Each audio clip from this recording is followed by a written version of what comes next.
이재명 날리고 윤석열은 복귀시킨다는 플랜이다 만약에. 그러면 이때까지 기다린 게 다 헛수고 아닙니까? 그죠? 이번 주 주말 금요일이면 선고될 것이다 하는 게 한 4주 연속인데 네. 이번 주도 선고될 건지 아닐지 불확실한데 안 될 수 있다는 보도도 나오거든요. 네. 그러면은 다음 주 금요일이면 4월 4일입니다. 네. 그러면 그 2명의 진보 재판관들 임기가 만료되기까지 한 열흘 정도밖에 여유가 없어요. 네. 그러면 저는 개인적으로 4월 4일이 마지노선 아닌가? 저는 이번 주가 마지노라고 봅니다. 마지노선이라고 봅니다. 자, 그러면 저는 이제 4월 4일을 마지노로 보긴 했는데 여하간 마지노에 도달했다는 것은 그냥 앉아서 헌재의 선의를 기다리며 헌재가 현명한 판단을 내려줄 것이다. 이걸 기다리는 시점이 지나간다는 의미잖아요. 예. 그러면 저는 이제 요 앞에 쭉 얘기했는데 노정면 의원과 얘기를 가장 과격하시니까 얘기를 해보고 싶은 것이 만약에 헌재 재판관 2명의 임기가 만료될까지 버텼다. 지금 많은 가설이 베이스하고 있는 것은 이때까지 기다린 이유 중에 하나는 내일 이재명 대표에 대한 판결이 서로 뭡니까? 너무 과격하다고 네. 어려워하시는 것 같은데 편하게 물어보십시오. 이재명, 윤석열 둘 다를 날려고 하는 보수 기획이 있다. 네. 그것조차도 윤석열 탄핵을 전제한 거예요. 그 기획조차도. 네. 그렇죠? 그래서 내일 이재명 판결이 나고 그게 유죄가 났다고 칩시다. 그러면 그 이후에 윤석열 탄핵 인용이 됐어요. 이 최악의 시나리오를 이 정도로 상정하고 지금 기다리고 있는 중인데 그게 아니라 이재명 날리고 윤석열은 복귀시킨다는 플랜이다 만약에. 그러면 이때까지 기다린 게 다 헛수고 아닙니까? 그죠? 네. 그리고 기만 당한 건데 헌재에.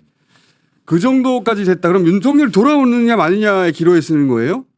진짜로 2명이 날아가고 이거 저는 최악의 시나리오를 상정하는 거예요. 이미 그렇게 대비하고 있어야 되는 겁니다. 그렇죠. 저는 그 말인데 그렇게 안 될 가능성이 높다고 여전히 생각하지만 처음에 애초에 기획이 그랬다 하더라도 그 힘이 작동했는지 정말 기획이 있었는지 우리 알 길이 없잖아요. 알 길이 없죠. 네, 그랬다 하더라도 지금 돌아가는 상황을 보면 욕심이 생기지 않겠어요? 제 말이 그 말입니다.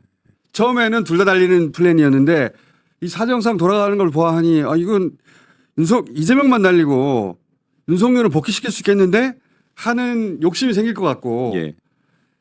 그래서 헌재 재판관들이 탄핵을 인용하려고 그랬는데 그때 또 힘이 들어가서 또 지연시켜가지고 네. 4월 18일이 지나도록 만들었다. 최악의 최악이죠. 아주. 네. 그런 가능성이 엿보인다 하는 제가 이번 주가 마지노라고 보는 이유는 사람은 결정을 다 합리적인 이성으로 하는 거 아니잖아요. 그렇죠. 심리적으로 판단하는 경우가 훨씬 더 많다고 합니다. 그렇죠. 4월이 되면 4월 18일이 자동적으로 보여요. 그렇죠.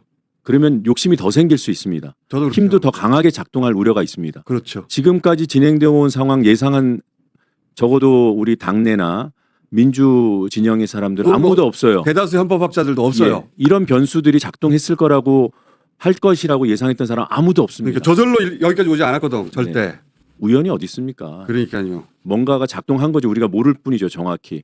그러면 뭔가가 작동하고 있다라고 전제하고 그리고 상황이 더 악화될 수 있다라는 점을 전제하고 대응을 하는 것이 맞다. 그러니까요. 저도 이런 우려가 사실이 아니길 바랍니다. 저도 아니길 바라요. 너 그때 너무 오버했어. 이런 소리 듣고 싶어요, 제발. 저도. 너 그러니까 음모론자 소리 듣지. 그런 얘기 듣고 싶어요 나중에. 음모론자까지는 아닌 것 같고요. 그래서 저는 너 그러니까 음모론자 소리 듣지. 저 사실 탄핵됐잖아. 뭐 과격하다는 표현을 썼습니다만 뭐 그 농담으로 이해는 해서 그냥 고소는 안 하고 넘어갈 건데 과격을 하시지. 지금은 그게 합리적이라고 보는 거예요. 저도 그렇게 생각합니다. 적어도 노정면 의원과 저는 그렇게 생각하는 거라고 이제 의견 일치를 이 순간에는 보고 노정면 의원이 한번 그런 얘기 초반에 꺼내신 적이 있잖아요. 5명 한 사람 한 사람 할 게 아니라 5명 추가 탄핵해버리면 국무회의 3분의 2 의결이 안 된다. 네. 헌법상. 그렇게 했다가 이제 그때는 초창기였으니까 아니 탄핵 될 텐데 왜 그런 얘기를 하냐는 역풍 일종의 그리고 이제 이것은 개인 의견이다 하고 정리하고 넘어갔는데 네. 저는 이제 다시 그 얘기가 생각나는 거예요. 둘 중에 하나 아닌가? 그 18일까지 넘길 것 같다고 치면 윤석열이 돌아오느냐 아니면 어떻게든 막느냐 둘 중에 하나 초유의 또 사태가 되는 거 아닌가? 이때까지 초유의 사태가 많았는데 지금 시간이 지연되는 것을 좋게 보면 저들이 시간을 끄는 거라고 보는 거예요. 근데 만약에 지금 결론을 내리면 위험하다고 생각해서 누군가가 예. 얘기를 더 하자고 미루고 있는 거고 벙아리 진짜 소가리 하듯이 누구에게 얘기 못 하고 욕 먹어가면서 이 상황을 늦추고 있다면 그게 이제 최악인 거죠. 네, 저는 그게 최악이라고 봅니다. 그렇게 그 최악의 상황도 상정하고 그래서 아예 맡고 있는 두 사람의 임기를 날려버리고 네, 그래서 18일 이후에 대통령 목 2명 아닙니까? 네. 게다가 네, 대통령이 그러면은 지금 예를 들어서 김복형 재판관처럼 아예 한덕수도 아무 죄가 없다고 말하는 그런 재판관 2명을 임명할 게 틀림없잖아요. 그럼 윤석열이 돌아오는 거예요. 네. 윤석열이 돌아오느냐 마느냐의 기로에 섰다. 그런데 그거를 국회가 자기가 가진 모든 권한을 쓰지 않고 가만히 지켜만 본다? 이거는 말이 안 되잖아요. 그러면 뭐 결과적으로 그런 상황에 대한 책임을 질 수밖에 없어요. 그래서 지금부터 준비해야 합니다. 그것도 꼼꼼하게 네. 플랜 A, 플랜 B, 플랜 C, D 다 준비해야 되는 거 아닙니까? 네, 이 워낙 전 국민이 다 받고 모든 헌법학자, 거의 모든 헌법학자들이 이거를 어떻게 기각시키냐. 법률가들이 다 그렇게 얘기하고 그리고 이제 헌재 재판관들의 상식을 믿었고 네, 우리가 해낸 일에 대한 자신감도 있어서 탄핵이 선고될 것이다. 2월 말에는 3월 초에는 3월 첫째 주 아니면 둘째 주, 셋째 주 아니면 넷째 주 그리고 지금 마지막 주까지 왔단 말이죠. 네. 그리고 그 사이에 계속 피해가 말라가고 이제는 임기가 만료되기 직전인데 4월이면 이제 4월 말에 4월 18일 눈에 들어오는데 말씀하셨듯이 이때도 플랜 없이 넘어갈 수는 없지 않느냐. 그죠? 어제 결정문에서도 일부 뭔가 신호를 읽어내려는 그런 접근들이 있잖아요. 그렇죠. 근데 저는 그 안에 만약에 뭔가 이렇게 분석해서 이게 어떤 의미지 어떤 해석을 한다면 양방향 다 가능합니다. 그건 맞는 말이에요. 그래서 무의미하다고 봐요. 예. 좋은 방향은 우리가 우려했던 세 사람이 각기 다른 갈래를 탔어요. 예. 이 세 사람 사이에 뭔가 의견 조율이 안 되나?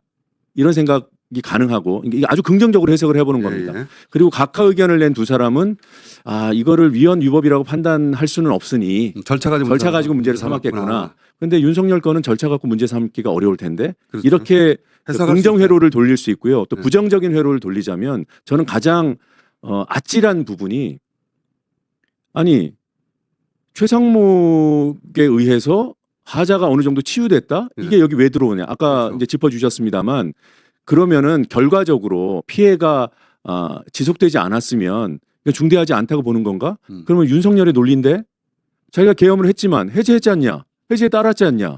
누가 잡혀갔냐? 안 죽었지 않냐? 누가 고문했냐? 죽었냐? 이걸 가지고 중대하지 않다라고 판단하는 그게 이제 형식 논리상으로는 그렇게 형사재판에서는 그렇게 예. 하죠. 그러니까 그런 부분들이 아찔한 부분도 있는 거고 맞아요. 희망 회로를 돌릴 부분도 있는 거예요. 근데 이런 거 다 집어치우고 그래서 지금 뭘 할 수 있고 뭘 해야 하는 건가? 적어도 저는 이런저런 가설을 세우는데 그치겠지만 민주당이라면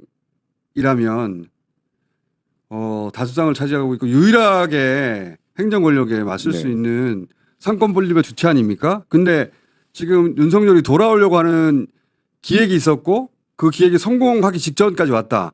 뭐 그걸 어떻게 지켜보냐 이거죠. 그러면 국회가 헌법 이내에서 법률로 할 수 있는 모든 권한을 다 써서 그걸 막아야 되는 거 아니냐는 게 제 생각인데.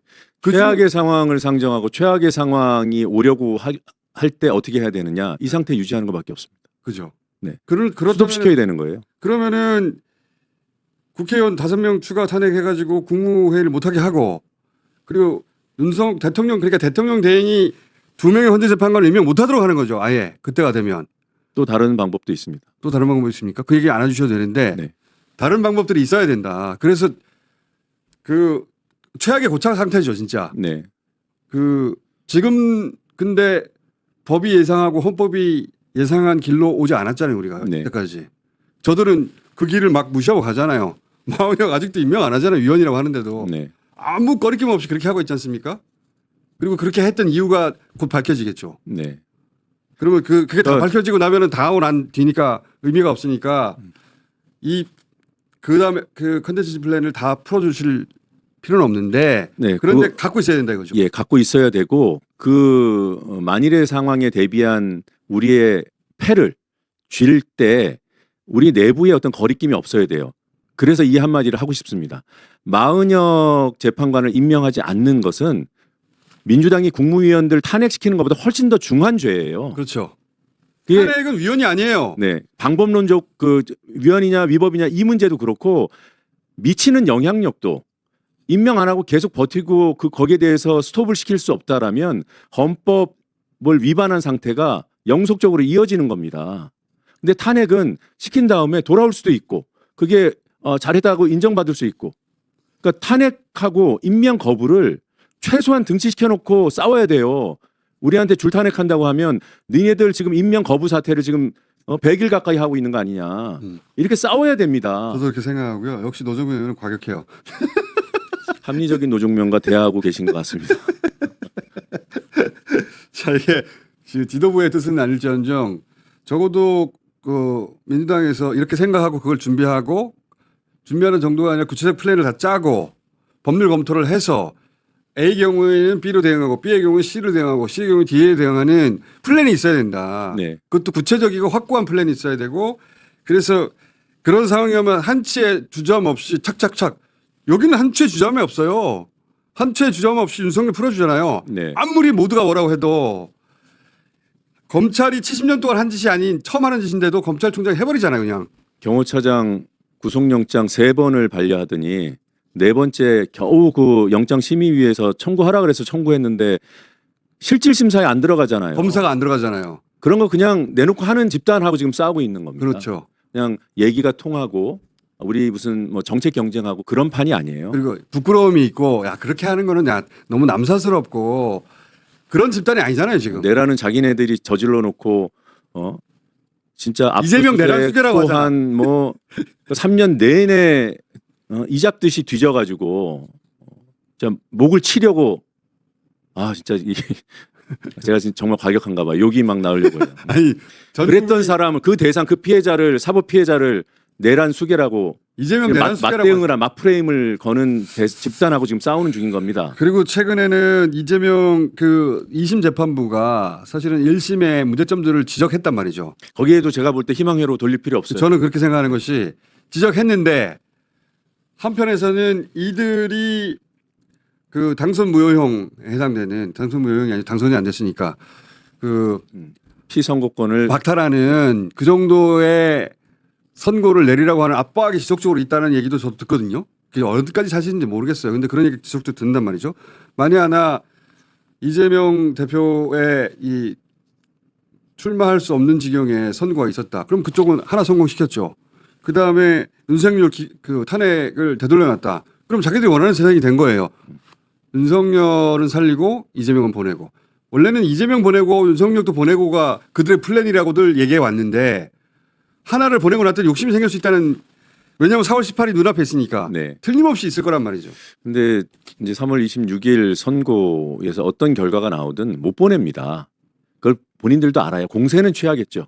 어떤 결과가 나오든 못 보냅니다. 정상적으로 하면 무죄가 나올 것이고 설사 뭔가 힘이 작동해서 우리가 원하지 않는 결과가 나온다 하더라도 2심이기 때문에 못 보내요. 그러면 이런 이야기도 있어요. 질질질 끌어가지고 이재명 대심 선고 때까지 계속 미룬다. 네, 그럴 수는 있죠. 그럴 수는 저는 노린다면 그걸 노릴 거라고 봅니다. 근데 그러면서 윤석열을 돌아가게 만들고 기타 등등 자기들 플랜이 있을 수 있는데 그 윤석열이 돌아오느냐 마느냐의 기로에 쓰는 시점이 있을 거예요. 네. 그 시점 가기 전에 그 플랜들이 다 준비돼야 된다. 네, 노정면 저는 의원은 하실 것 같아가지고 이번 플랜을. 주를 마지노로 보고 이번 주를 넘어가면 다음 주가 실행 시점이 돼야 되는 겁니다. 그리고 이번 주에는 예비 실행이 있어야 되고요. 이제는 그 시점을 놓치면은 돌이킬 수 없죠. 네. 그 다음에 모든 수도권이 다 넘어가는 거예요. 그래서 대통령이 임명하는 2명이니까. 실기할 시간도 이제 없다고 봅니다. 그렇죠. 네. 실기나 망설이거나 주저하거나 그럴 시간이 없다 이거죠 이제는. 네. 그래서 그런 플랜을 짜두고 어느 시점에 단호하게 행동에 옮길 각오를 해둬야 이 선거가 되길 바라고 될 가능성이 높다고 생각하지만 안 될 경우는 어떻게 할 거냐. 그 플랜이 있어야지. 그때까지 지지난주 내에 될 거라고 했고요. 심지어는 그 주 금요일까지도 이거는 특별한 상황이기 때문에 당일날 그렇죠. 선거 일정을 기습적으로 지정하고 발표할 것이다라는 그런 기대감을 공유들 했어요. 많이들 했죠. 그 다음 주 초에 될 거라고 했습니다. 그거 넘어가니까 금요일 아닐 수도 있다고 했어요. 그리고 그 금요일 또 넘어갔죠. 그렇게 넘어오는 동안 지금 거의 한 달이에요 그게. 이제 3주째를 맞이하고 있는 거예요. 네. 이번 주 지나가면 3주가 지나가 버리는 건데 예상했던 시점으로부터 이거 진짜 이제 한계에 다다른 겁니다. 우리 국민의 인내도. 그러니까 국민이 인내하고 있는 부분은 헌법재판소를 향한 인내도 있지만 그게 이제 곧 그 바닥이 드러날 거고요. 예. 야당을 향한 인내도 있습니다. 그 부분을 간과하면 안 된다고 봐요. 민주당은 야당은 민주당 야당은 헌법을 위반하거나 법률을 어긴 적이 없어요. 다 법의 테두리에서 이 일을 하려고 무척 노력해 왔어요. 반면 저쪽은 법을 지킨 적이 없어요. 계엄 때부터 시작해가지고 헌법재판소의 이진수 결정, 4대4 결정, 그다음에 감사원장하고 검사 3명에 대한 결정, 그리고 이번 결정, 이 세 번 모두 헌법재판소는 국회의 탄핵권 행사, 탄핵 소추권 행사가 정당하다고 맞아요. 굳이 넣었습니다. 굳이. 그래서 한덕수 총리가 사실 마흔역 이번 주 임명해야 되거든요. 사실 어제도 할 수 있었고 즉시해야 되니까. 그리고 처음 탄핵했을 때야 25시간밖에 수감이 주어지지 않았지만 이게 거의 석 달이 지났고 위헌 판결도 났으니까 당장 해야 되는데 안 하고 있잖아요. 둘 안 하고 있어요. 이것까지 묶어가지고 비상계획을 마련해야 된다. 노정면 의원이 제가 마련해 주세요.